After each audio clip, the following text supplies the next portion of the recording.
Good morning and welcome to this special Island Stat Sports Talk. We're talking Bermuda golfers, Bermuda Black Golfers Week. I'm joined by Hazel Clark, who is the Bermuda Tourism Authority Director of Sports Business and Development, as well as a three-time Olympian as well. Hazel, first of all, good morning and thank you for joining. Bermuda Black Golfers Week. Yes. This is the inaugural one for Bermuda.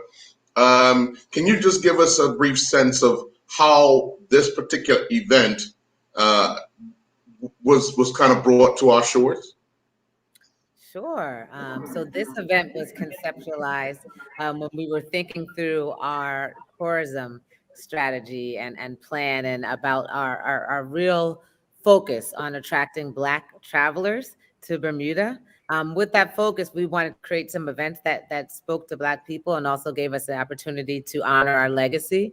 And doing some research and talking to MP Swan, I learned that, Minister Swan, I learned that there is a rich legacy in Bermuda around Black golf. And so that gave us an opportunity to honor that, to honor Raphael Kidd Corbin, and also talk about ways to continue to open pathways so that Black golfers around the world can really participate in the game. And then it became something where we're talking about all sports. So now it's evolved from a golf event to an opportunity for us to talk about pathways and inclusion across all sports categories. And that's very exciting for us. Well, initially this was a large event, but I guess due to COVID, some of the things have been scaled back. So what is anticipated for the week of the Bermuda Black golfers? So yes, so the schedule is a bit condensed now. We did have to, PGA Magazine decided that they were going to delay their participation to next year. They're still a partner, but they weren't going to bring those visitors in as we thought they would. So we'll have about 200 and something, maybe less visitors, but still going to be bringing in some influencers, some major decision makers, sponsors, and members of the golf community. From a global perspective, will come together and talk about this event. They'll be able to have a little preview of the event, and we'll be able to talk about ways to make it even better next year. So we are still having an event. It's a 2-day schedule. It'll be a Friday, Saturday event. On Friday, we'll have the free golf lesson. That's a first come, first serve, and that will be out in the community pretty soon. And then also we are going to have that followed with a happy hour, which is going to be a lot of fun. We'll have a sponsor dinner, a tournament meal, and then the next day we'll have that tournament at Port Royal, followed by a really fun barbecue. So I think it's going to be a great 2 days. I'm excited about everyone that's coming in for it, and I'm really appreciative of our local community and our Black Sports Stakeholder Committee who have helped us to make this happen. Now, something of this sort takes a lot of putting together and making sure that not only the visitor but the local get to kind of mingle and show what it is, what Black sports does, and not just Black sports, but sports in general. I know this is highlighted around Black golfers and Black sports, but sports in general. How do you see this down the road? I know you mentioned that the magazine is looking to come next year with their, the full entourage and all, but given the sense that this will be the inaugural year, what are you hoping develops this time around that we can expand on maybe 3-4 years down the road? Earl, I want to say something before we go further, because you touched on something. This is something that's about Black golfers and tradition and golf for the Black community, right? And as I said, pathways across sports, but this is something that everyone can be a part of. This is not just, and I've been asked this question, I want to put it out there because it's so uncomfortable for people to ask. You do not have to be Black to attend, as long as you are passionate about what this is about, which is creating pathways and actually addressing the fact that there have been issues in golf and some other sports as well, where they haven't been as inclusive as they should be. If you want to be a part of moving that needle, come to this event and support. It is, again, the Black Golfers Week, and we named it that for the reasons that I said, because we are looking to attract Black travelers. We are looking to honor the Black golf history in Bermuda and beyond. But again, this is an event for everyone, and I hope that we'll come together and unite around it. So I do want to say that first and foremost. And then second, again, like I said, being able to bring sponsors influencers, major players in sports, across different sports. I've had partners reach out to us and say, I want to be a part. We're passionate about that. We want to learn more. Sailing, for instance, Sail GP. We want to find ways to have more pathways in our sport. This is something that's allowing us to be global leaders. Bermuda is a place that leads, and I'm proud of that. And we're leading in this as well as we're leading in so many things, and we do sports well. And this is an exciting opportunity for us. So I just want to say that to everyone that has a question around Black Golfers Week. Right. This event at Port Royal comes on the heels of the Butterfield Bermuda Championship. So the opportunity to play where 132 professional golfers, well, 131 and one Bermuda amateur who will play in a professional event will play, and the event takes center stage beginning on Thursday, live around the world. Bermuda will be on show. So how attractive is that to get these people for the Black Golfers Week to come to Bermuda? You know what it seems that people are attracted to, and that is a big part of it for sure. But people are attracted to what Bermuda stands for. When I lay out the history and I tell them about Raphael Kidd Corbin and I help them understand why Bermuda is the right place for this, you should see their reactions. First of all, I'm educating them as I was educated. And secondly, they're like, wow, this is amazing. I mean, it makes sense. It's so organic and it's so authentic that people are attracted to it. It hasn't been hard to sell. And I'm excited about that. And when the names are announced that are going to be participating in this event, I'm going to let it be a surprise, even though I want to tell you, it's hard for me to hold on to a secret, Earl, when it comes to you. But when you hear the names, and I'm talking about civil rights pioneers, I'm homegrown Bermudian and international. I'm talking about leaders of corporations and major sponsors and major artists that are coming out to this event. That's exciting to me. And it wasn't a hard sell. When they understood what we're trying to do, they were in. So that's what's attractive about it. People want to be a part of something that's meaningful, especially with what we went through with the Black Lives Movement and everything that's been in the forefront of our social consciousness. This is a perfect time to have this type of event. So I'm proud of Bermuda for pulling this off. Right. Now, let's talk a little bit about the Bermuda Tourism Authority and how they're actually growing the awareness of this country through sport. You talk about the easy sell because you give them history of what identifies Bermuda, not only in golf, but other things. So how do you guys put together that sales pitch that makes Bermuda the attractive island that it is? I mean, anybody that comes here, it's an easy sell when they see it. It's the people that have never been here, the people that don't even know where this place is. How do you put together something that makes this an eye-catching island to be in at certain times? So this is where that sports credibility is so key, because you made a good point. There are people that, even though it's kind of hard to fathom, that don't know about Bermuda, are not familiar with Bermuda.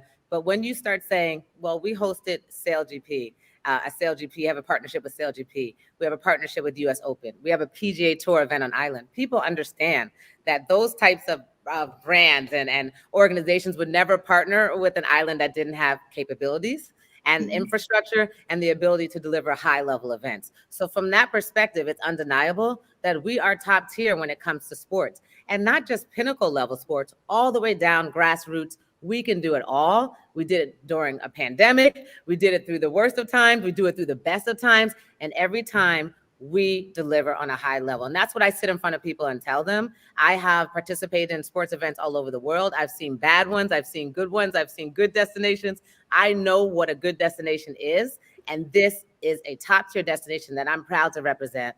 And that's why we're having the success we're having with sports, quite frankly. It's the people on the ground that make this happen. And I can sell it, but the experience has to be on par, and it is. And so that's why it's working.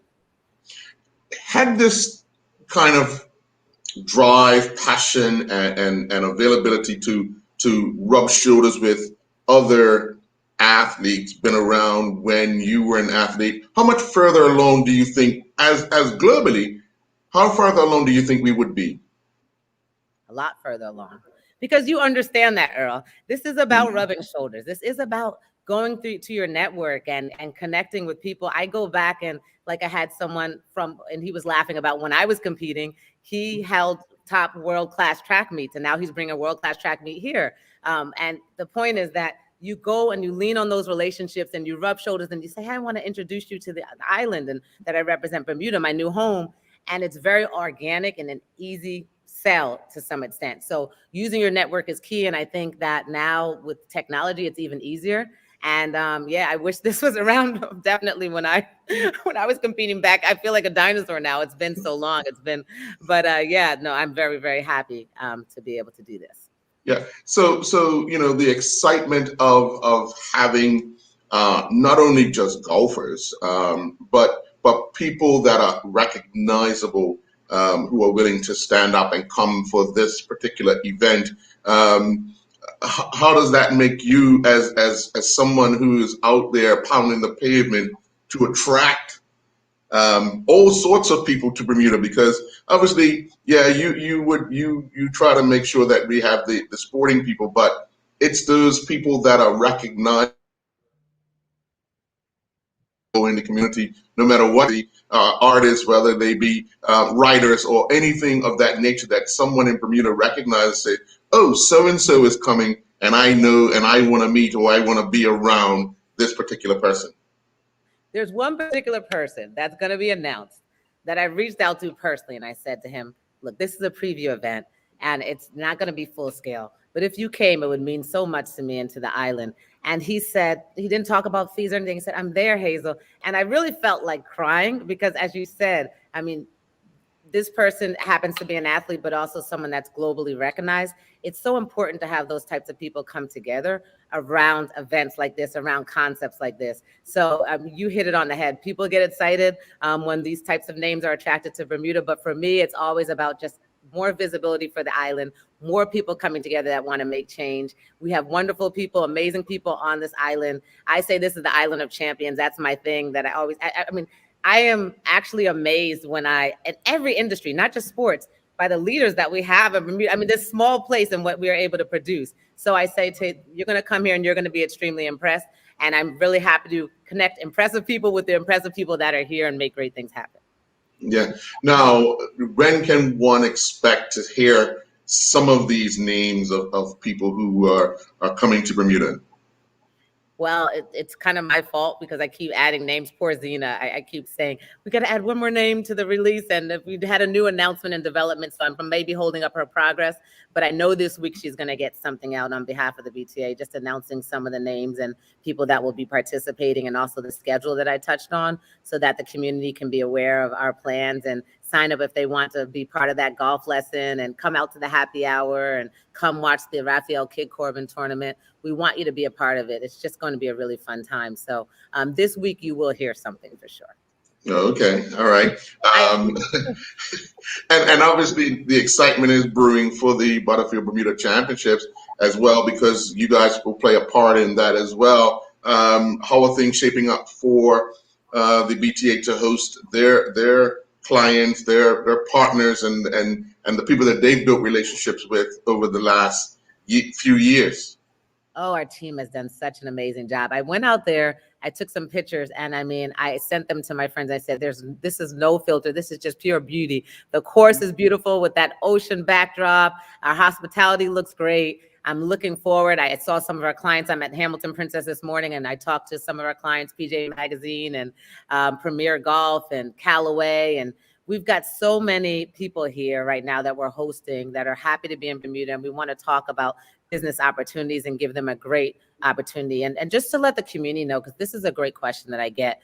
When you see, pictures and it looks like we're just kind of having fun with people at these different events. We are having fun, but this is a part of our business development. And I do want to help people understand that we work really hard to bring in guest lists of people that can bring business to the island. And these are vetted guest lists. We put a lot of research around it and make sure that we get good groups together. And so we worked really hard to do that.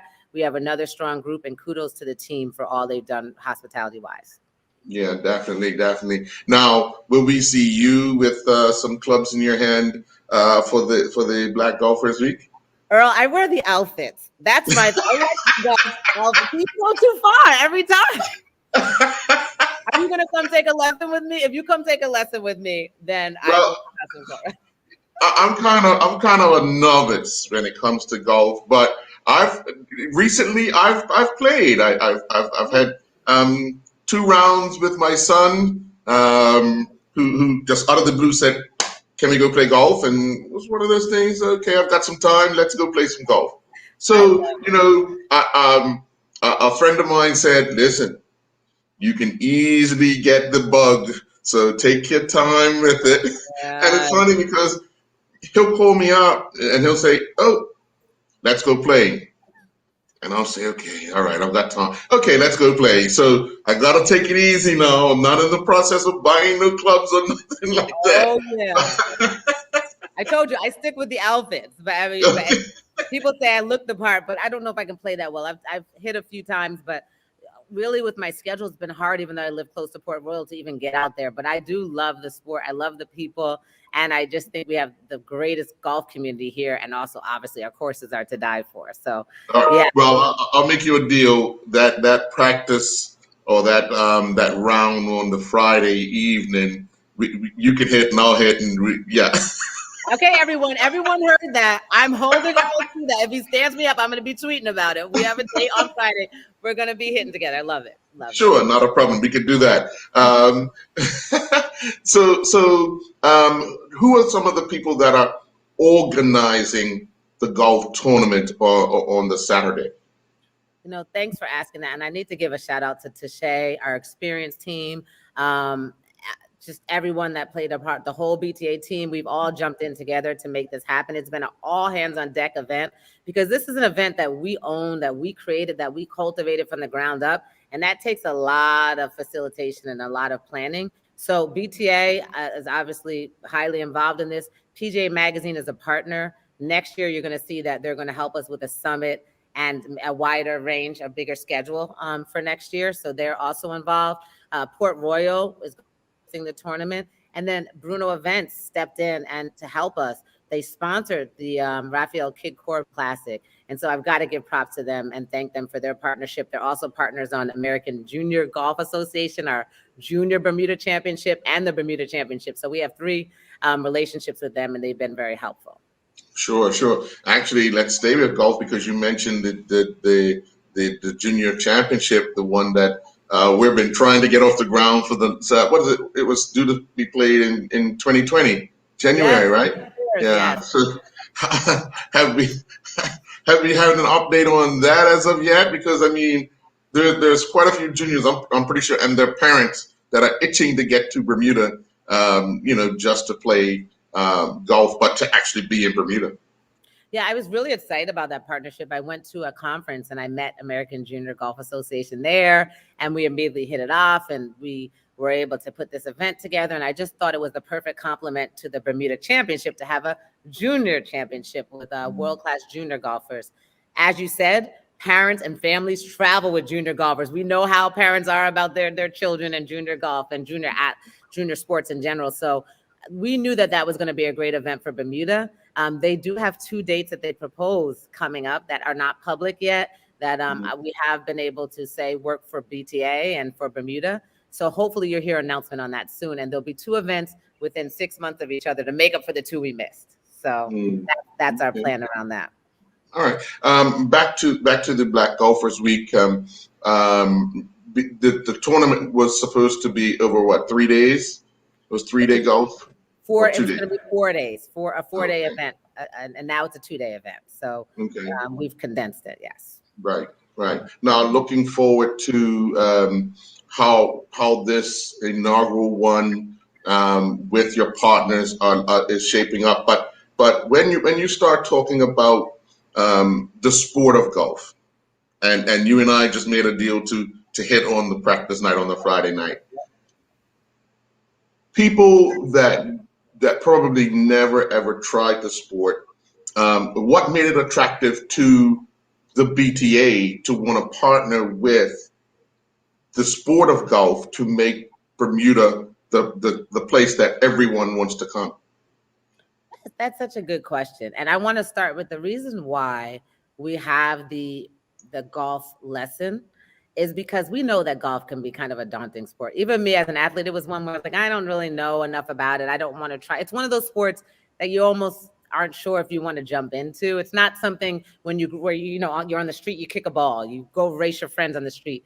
You have to get to a golf course, you have to get the clubs, as you said, and all of that. But we want to expose people to the sport with the golf lesson and just let them know, just try it.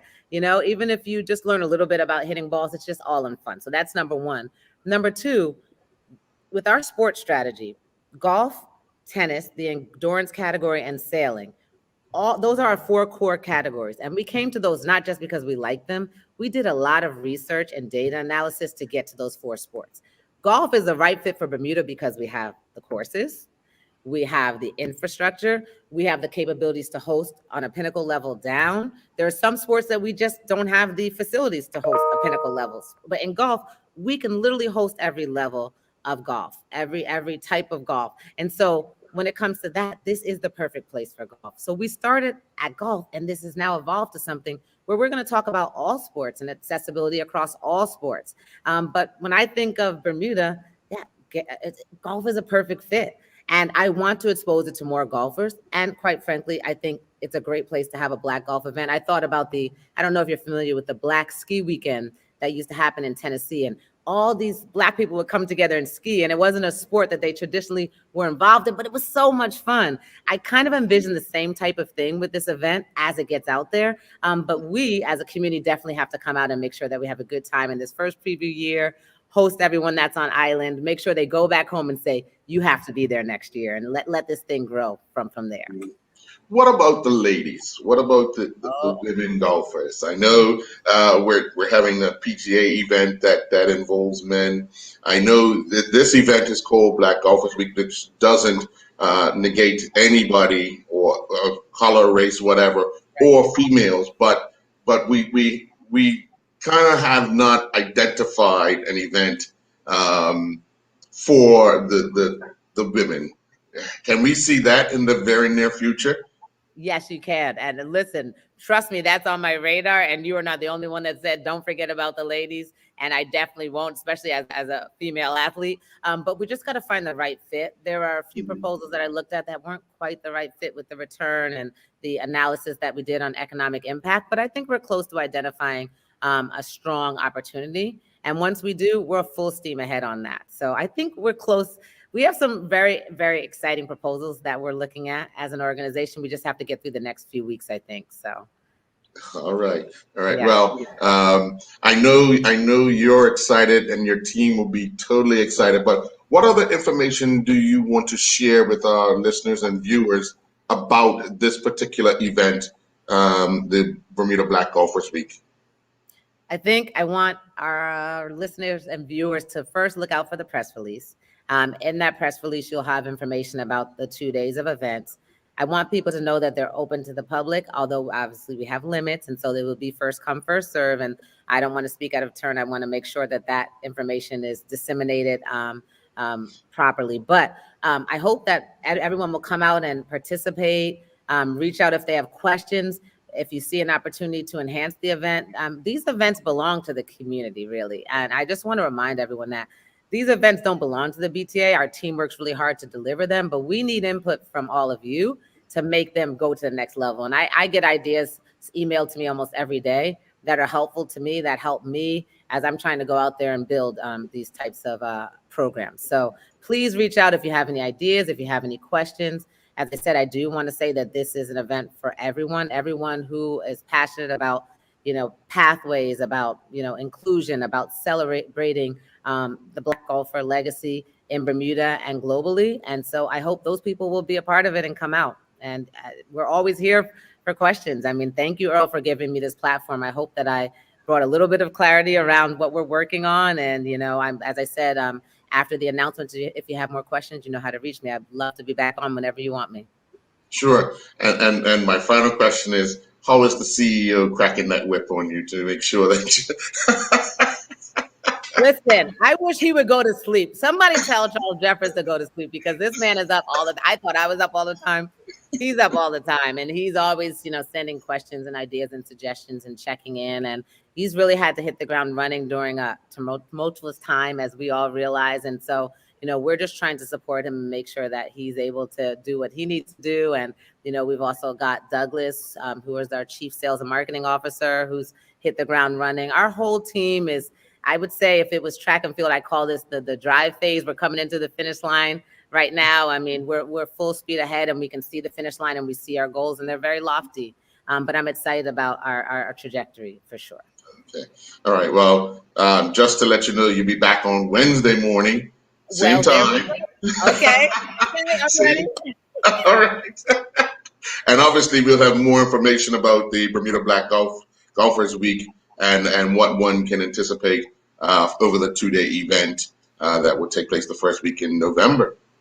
Okay, how about this, Earl? Since I'll be back on Wednesday, I'm making a promise.